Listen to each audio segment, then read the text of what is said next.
assalamu alaikum bandiraɓe men fulɓe mi salmini mi juurima mi yettiɗon mo kala ɓiɓɓe ene yaade e mbaɗi e kono mbinomino on ni tan jawdani naati e studio ngam yiɓande leñol ngol e kadi kono mbimi on ni jawdani naatirani basal jawdani tawani jaliya ndene mi wona jali mbamo wona jali kono si a yi hande nanmi e ndiɗo jimri ko sabude leñol ngol e haɓanade leñol ngol eyyi kono mbimi on ni tan noon jungo woto foɓɓata fof kono huuɗi donc mi tan mi wawa yaade caggal leñol ngol c'est impossible ko leñol ngol ardotomi mi sukka he leñol he non noon alhamdulillahi ɗen bo woyani ko ya fayde koye lewru tan kono neɗɗo heeɓi jippinde hen soji nayyi wona cakal e nder lewru tan jippira soji nayyi ɗon tan wona cakal ɗum noon ko torade duwawde ha joni ɓeydude tinnade tan e foton arde min jawdani mi waɗi engagé kadi wona miɗo ɗuttoro caggal sabude leñol ngol taki mi ummade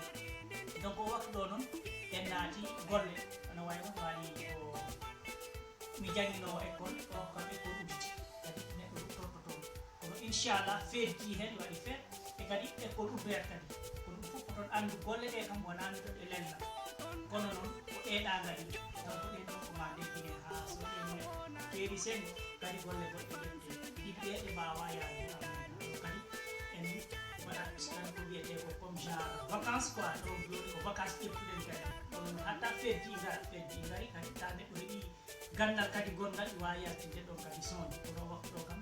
e on pama tan suudu ko kanko e kosam donc jawdani ene waɗa préparé ko huttani école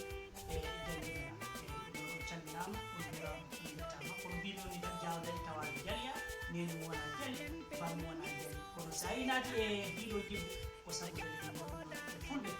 daroɗen tinnoɗen daduɗen jiiɗen nene jiiɗen baba ɗum woni nafoore ɗum woni ko wallata on calminama on jurama kala ƴettuɗo woni ɗiɗo yimɓe mbima min jawdani o werti juuɗe miɗo ñaago duwaw ngam no nde allah ɓamtanta en ngol ɗo leñol ko ganniɗen ko woni ko woni miijo meɗen he ko ganniɗen ko